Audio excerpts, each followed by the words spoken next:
नीटचं paper फुटलं, TETचं फुटलं, त्यानंतर आमदार खासदार फुटले, तर अयोध्यामधल्या मंदिरातली दानपेटी देखील फुटली, तर काय सांगाल? हे फोडाफोडीचंच राजकारण चाललंय, सत्तेसाठी आणि पैशासाठी चाललंय. आज TET आणि नीटच्या पेपर फुटीच्या विरोधात आम्ही ही मशाल रॅली काढली आहे. आणि महाराष्ट्र हे एक पुरोगामी विचाराचं राज्य आहे. शिक्षणामध्ये अव्वल नंबर असलेलं हे राज्य आहे. पण या शिक्षणाची पूर्ण वाट देवेंद्र फडणवीस आणि त्यांच्या सहकार्यांनी महाराष्ट्राची लावली आहे.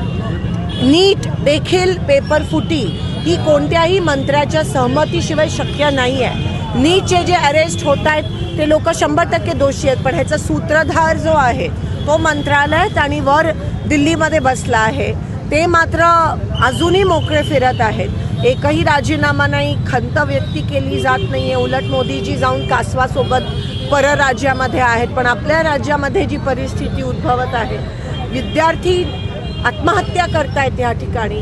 शिक्षक जे आहेत, शिक्षक ज्यांनी एवढं त्यांचं आयुष्य दिलं आहे, त्यांना खरं तर हे TETच्या विरोधात अपील करायला पाहिजे होतं महाराष्ट्र सरकारने.